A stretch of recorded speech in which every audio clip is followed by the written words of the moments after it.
Untuk makluman ahli yang berhormat, selaras peraturan semasa yang ditetapkan dalam arahan perbendaharaan dan pekeliling perbendaharaan, semua syarikat yang ingin berurus niaga dengan kerajaan hendaklah berdaftar dengan Kementerian Keuangan Malaysia.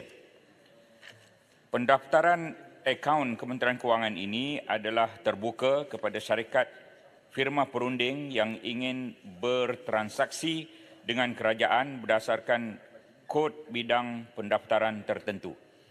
Sebagai kawalan dan seterusnya menyokong dasar keutamaan kepada syarikat Bumiputera, syarikat hendaklah memenuhi kriteria yang ditetapkan oleh Kementerian Keuangan sebelum penarapan syarikat Bumiputera diberikan kepada syarikat yang berdaftar.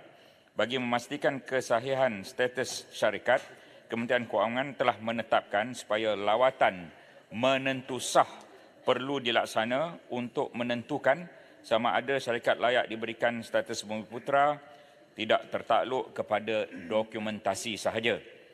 Untuk makluman, hingga 30 September 2023, sebanyak 108,870 syarikat berdaftar dengan Kementerian Keuangan.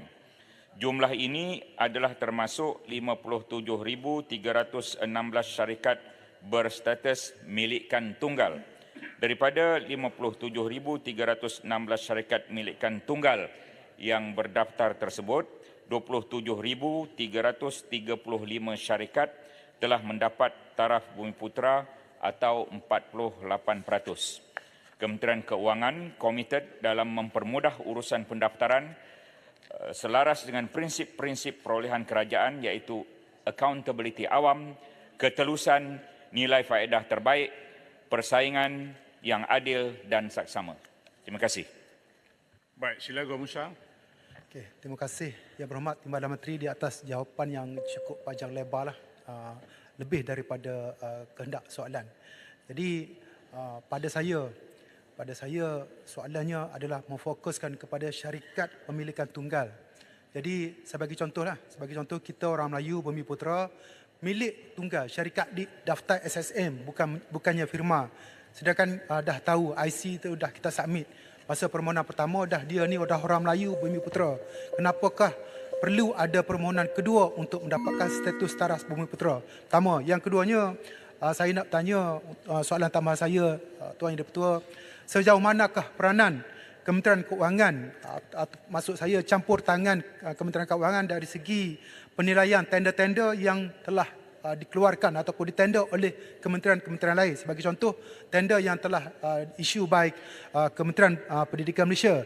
Katanya ada campur tangan daripada Kementerian Keuangan untuk penilaian tender. Dan yang keduanya, kalau kita tengok pada zaman-zaman... Soalan yang tadi, dua ya kan?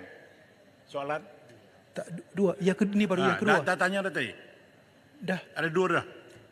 Tak. Maksudnya yang tadi soalan kedua. Berapa soalan semua sekali? Dua. Yalah, maksudnya yang kedua lah tu. Silakan Menteri. Okey, terima kasih.